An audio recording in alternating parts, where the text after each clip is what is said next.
안녕하세요. 오늘은 성경 속 정말 중요한 인물이죠. 아브라함.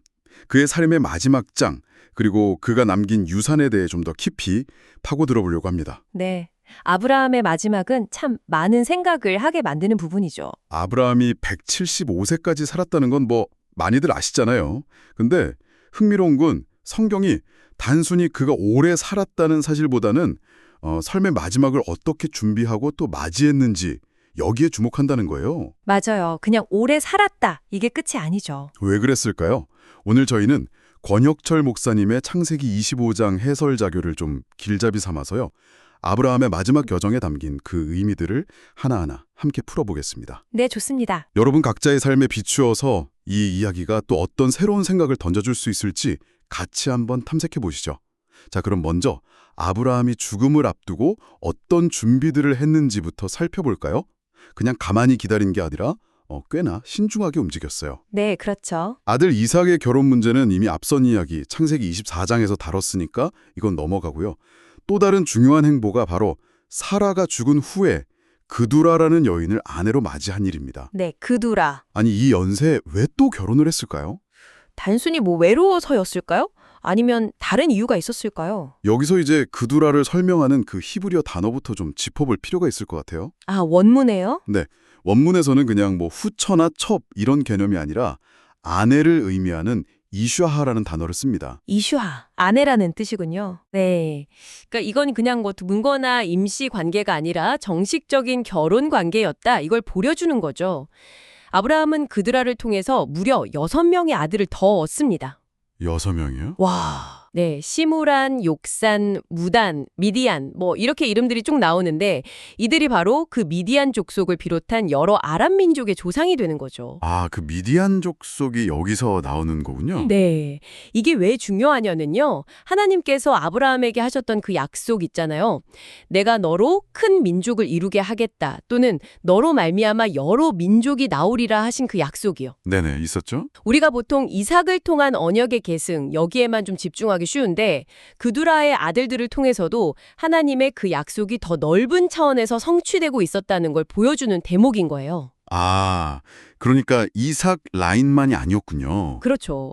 아브라함에게 주신 복이 뭐 일회성이거나 딱 한 줄기로만 가는 게 아니라 그의 생애 후반까지도 계속해서 이렇게 확장되고 회복되는 그런 은혜였다는 걸 보여주는 겁니다. 아, 그렇군요. 정말 하나님의 약속이 그렇게 다각도로 이어지는 모습이네요.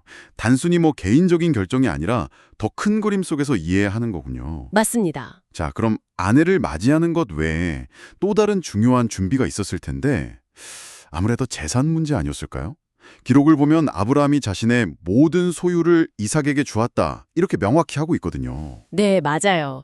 이 모든 소유에 해당하는 히브리어 콜 아셜로 이게 문자 그대로 하면 그에게 속한 모든 것이라는 뜻입니다. 콜 아셸로. 근데 여기서 우리가 좀 주목해야 할 점은 당시 히브리 문화에서 소유라는 게 단순히 눈에 보이는 재산, 뭐 땅이나 가축, 금은보화 이런 것만 뜻하지 않았다는 거예요. 아, 물질적인 것만이 아니었다. 네, 훨씬 포괄적인 개념이었습니다. 한번 상상해 보세요. 우리가 요즘 유언장 쓸 때 재산 목록만 적는 게 아니라 내가 평생 추구해온 어떤 신념이라든지 삶의 방식 아니면 뭐 역경을 이겨낸 경험 같은 이런 무형의 가치까지 명시적으로 물려준다고 생각하면 어떨까요? 그건 좀 새롭네요. 아브라함의 모든 소유에는 바로 그런 의미, 그러니까 그의 신앙, 가치관, 지혜, 그리고 하나님과의 관계에서 비롯된 그 모든 영적 자산까지 포함된다고 해석할 수 있는 거죠. 뭐랄까, 그의 정체성 자체를 이삭에게 넘겨준 셈이에요. 와, 대단한데요. 반면에 그두라에게서 얻은 다른 아들들 있잖아요. 그 아들들에게는 선물, 히브리어로는 마타놋이라고 하는데 이 선물을 주어서 동방, 그러니까 약속의 땅 바깥으로 보냅니다. 모들 소유하고 선물, 이 차이가 아주 명확하네요. 근데 왜 이렇게 구분했을까요? 그냥 모든 아들에게 공평하게 나눠주는 게 더 좋아 보일 수도 있는데 말이죠. 혹시 뭐 당시 사회에서는 이게 당연한 일이었나요? 아니면 아브라함의 어떤 특별한 의도가 있었을까요? 굉장히 중요한 질문이신데요.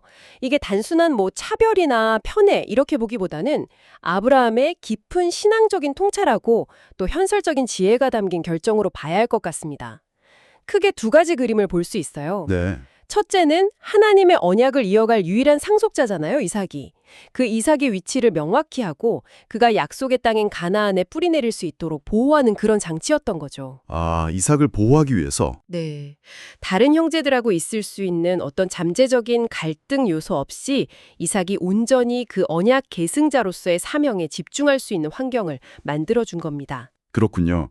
그럼 두 번째는요? 두 번째는 아브라함이 죽고 난 후에 거의 필연적으로 발생할 수 있는 재산 상속 문제 있잖아요. 그 분쟁을 미리 방지하려는 아주 현실적인 지혜였어요. 아, 미리 정리를 딱 한 거군요. 그렇죠. 다른 아들들에게도 선물이라는 형태로 합당한 몫을 주어서 자립할 기반은 마련해주되 이삭 중심의 상속 질서를 확실하게 함으로써 가문의 어떤 분열을 막고 안정을 꾀한 거죠. 어떻게 보면 신앙적인 원칙, 그러니까 언약 계승이라는 원칙하고 현실적인 지혜, 분쟁 방지라는 지혜가 잘 조화를 이룬 결정이라고 할 수 있겠습니다. 이야, 언약의 핵심은 지키면서도 또 현실적인 문제까지 고려한 아브라함의 지혜가 정말 돋보이네요. 네, 맞습니다. 자, 이렇게 삶의 마지막을 잘 준비한 아브라함. 그의 죽음 그 자체는 또 성경에서 어떻게 묘사하고 있을까요? 이 표현들이 상당히 함축적인 것 같아요. 네, 맞습니다. 그의 죽음을 묘사하는 구절들에는 그 당시 히브리인들의 세계관 그리고 삶에 대한 깊이가 이렇게 잘 녹아 있습니다. 우선 향년 175세에 죽었다고 할 때 이 향년이라는 말의 뉘앙스를 좀 더 살펴볼 필요가 있어요. 향년이요? 네, 히브리어 원문을 보면 그냥 단순히 몇 년을 살았다는 어떤 연대기적인 기록이라기보다는 살아온 날들의 수라는 의미에 더 가깝습니다. 살아온 날들의 수. 네. 이건 마치 우리가 그분은 정말 하루하루를 충실하게 살았어 이렇게 말하는 것과 비슷해요. 그냥 뭉뚱그려진 횟수가 아니라 매일매일의 삶이 차곡차곡 쌓여서 그의 인생 전체를 이루었다는 것을 강조하는 표현이죠. 아, 하나님과 동행하면서 보낸 그 하루하루가 얼마나 의미 있었는지를 좀 암시적으로 보여주는 겁니다. 단순히 오래 산 게 중요한 게 아니라 그 삶의 질적인 측면을 부각하는 거죠. 와, 하루하루가 모여서 175년이 되었다. 이 관점이 참 흥미롭네요. 그냥 오래 살았다가 아니라 그 시간 속의 삶의 내용, 그 질감을 생각하게 만드네요. 그렇죠. 그리고 나이가 높고 늙어서 기운이 다하여 죽어 자기 열조에게로 돌아갔다는 표현도 있잖아요. 특히 기운이 다하여 죽었다는 이 부분이요. 이게 그냥 단순히 노쇠했다? 뭐 이런 의미 이상일 것 같아요. 네, 정확히 보셨습니다. 이 부분을 직역하면요. 만족하고 충만하여 죽었다는 의미에 가깝습니다. 만족하고 충만했다. 네, 75세의 부르심을 받아서 100년 동안 전능하신 하나님, 엘샤다이라고 하죠.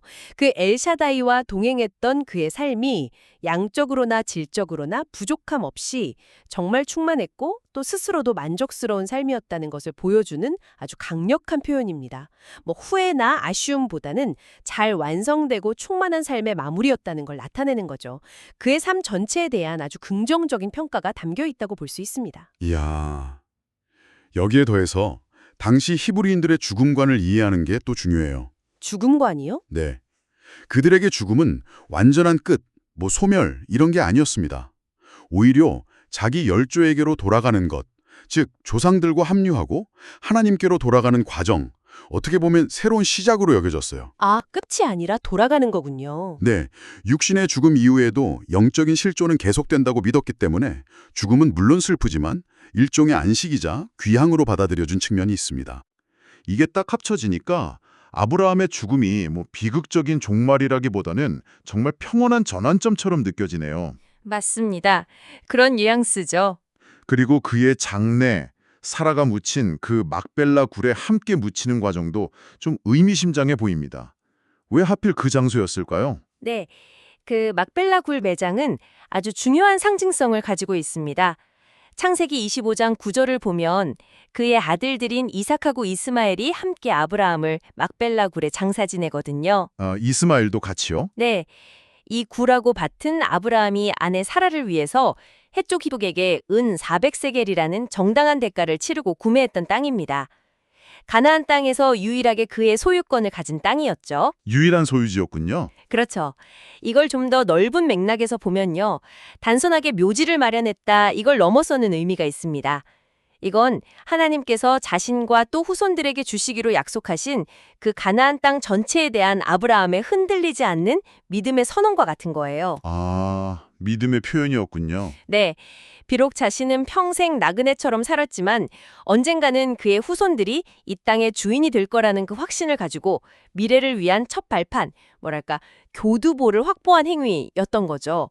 일종의 믿음의 닻을 내린 셈입니다. 와, 그리고 또 하나, 과거에 갈등도 있었지만 이삭과 이스마엘이 함께 장례를 치렀다는 점도 아버지에 대한 어떤 존경, 그리고 화해의 모습을 보여주는 좀 감동적인 장면이기도 하고요. 그러네요. 이스마엘까지 함께했다는 게 참 의미가 있네요.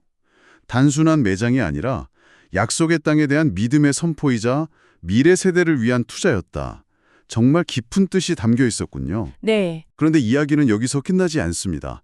아브라함은 이제 죽었지만 성경은 곧바로 아브라함이 죽은 후에 하나님이 그의 아들 이삭에게 복을 주셨다. 이렇게 기록하고 있어요. 이 연결은 우리에게 뭘 말해주려는 걸까요? 이게 창세기 25장이 우리에게 던지는 핵심 메시지 중 하나라고 생각합니다.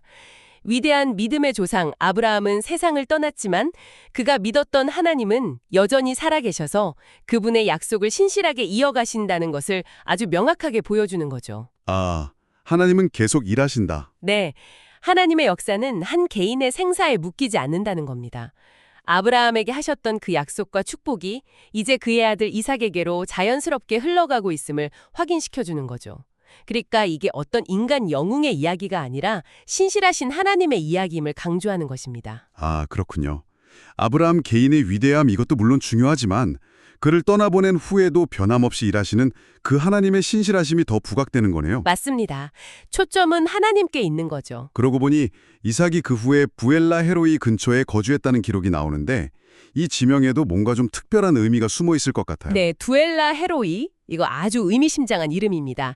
창세기 16장을 보면요. 아브라함의 아내 사레를 피해서 도망쳤던 하갈 있잖아요. 네, 하갈. 그 하갈이 광야에서 정말 절망 가운데 있을 때 하나님의 사자를 만나서 위로와 약속을 받았던 우물의 이름이 바로 부엘라 헤로이입니다. 그 뜻이 나를 살피시는 살아계신 이의 우물이에요. 나를 살피시는 살아계신 이의 우물? 네. 하갈이 가장 고통스러운 그 순간에 자신을 보고 계시는 살아계신 하나님을 아주 생생하게 체험했던 장소인 거죠. 아, 그런 배경을 가진 부엘라 헤로이 근처에 아버지 아브라함이 죽은 후에 이삭이 머물렀다는 것은 그냥 단순한 지리 정보가 아닌 겁니다. 이건 이삭이 아버지의 부재라는 그 큰 변화 속에서도 여전히 나를 살피시는 살아계신 하나님을 깊이 의식하면서 그분의 돌보심 아래 살아가고 있었음을 상징적으로 보여주는 거예요. 와, 그렇군요. 아버지로부터 물려받은 그 신앙이 그의 삶 속에서 정말 실제적인 힘이 되고 있었다는 걸 나타내는 거죠. 나를 살피시는 살아계신 이의 우물 근처에 머문다는 것 자체가 그냥 이삭의 조용한 신앙 고백처럼 들리네요. 그렇죠. 그런 해석이 가능하죠. 그렇다면 결국 아브라함이 역사에 길이 남는 믿음의 조상이 될 수 있었던 결정적인 이유는 단순히 놀라운 업적을 남겨서가 아니라 바로 이 살아계신 하나님을 아는 믿음, 그분과 동행하는 삶의 방식을 다음 세대인 이삭에게 성공적으로 전수했기 때문이다. 이렇게 볼 수 있겠군요. 정확합니다. 그래서 창세기 25장의 이 이야기들은 오늘 우리에게도 매우 중요한 질문을 던져요. 우리는 다음 세대에게 무엇을 가장 귀하게 여기고 물려주려고 애쓰고 있는가? 아브라함이 이삭에게 물질적인 선물이 아니라 자신의 모든 소유, 그러니까 영적이고 정신적인 유산을 넘겨주려 했던 것처럼 우리 역시 자녀들에게 신앙이라는 이 보이지 않는 유산을 물려주는 것이 무엇보다 중요하다는 메시지를 얻을 수 있습니다. 네. 세상적인 성공이나 물질적인 풍요도 물론 중요하겠지만 그것보다 더 근본적인 것은 우리 자녀들이 삶의 어떤 상황 속에서도 나를 살피시는 살아계신 하나님을 인식하고 그분과 함께 걸어가는 법, 이걸 배우도록 돕는 것이라는 점을 강조하고 있는 거죠. 아, 정말 중요한 지점이네요. 오늘 저희는 아브라함의 마지막 여정을 쭉 따라가면서 그가 어떻게 죽음을 준비하고 맞이했는지, 그리고 그 속에 담긴 깊은 신앙적 의미들을 살펴보았습니다. 네. 이삭의 결혼 문제부터 시작해서 그두라를 통한 후손 문제 해결, 그리고 모든 소유와 선물로 상징되는 그 지혜로운 유산 분배까지 미래를 내다보는 그의 철저한 준비가 참 인상적이었습니다. 그렇죠. 참 치밀했죠. 또한 그의 죽음을 살아온 날들의 수로 또 만족하고 충만한 마무리로 묘사한 그 히브리적 표현들, 그리고 죽음을 끝이 아닌 돌아감으로 이해하는 관점, 약속의 땅에 대한 믿음의 증표였던 막벨라 굴 매장까지 정말 많은 생각거리를 던져주는 시간이었습니다. 네, 굽씹어볼 내용이 많습니다. 무엇보다 아브람 사후에도 하나님의 축복은 이삭에게로 이어졌고 이삭은 부엘라에로이, 즉 살아계신 하나님을 의식하며 살아갔다는 점, 이게 핵심이었던 것 같습니다. 네, 그래서 이 이야기는 결국 우리 자신을 돌아보게 만드는 거죠. 우리는 다음 세대에게 어떤 유산을 남기기 위해서 지금 가장 힘쓰고 있을까? 아브라함처럼 물질적인 것 너머의 신앙적, 정신적 가치를 얼마나 중요하게 여기고 또 전달하려고 애쓰고 있는지 한번 자문해 볼 필요가 있습니다. 더 나아가서 부엘라 헤로이 근처에 머물렀던 이삭처럼 지금 내가 서 있는 이 자리에서 나를 살피시는 살아계신 이를 얼마나 의식하며 살아가고 있는지 잠시 멈춰서 생각해보는 시간을 가져보는 것도 참 좋겠습니다. 네. 아브라함이 남긴 가장 위대한 유산은 결국 그 살아계신 하나님과의 관계였으니까요. 오늘 아브라함의 마지막 이야기가 여러분 각자에게도 깊은 성찰의 계기가 되었기를 바랍니다. 네, 그러셨기를 바랍니다. 다음 시간에도 흥미로운 주제와 깊이 있는 분석으로 여러분을 찾아뵙겠습니다. 함께해 주셔서 감사합니다. 감사합니다.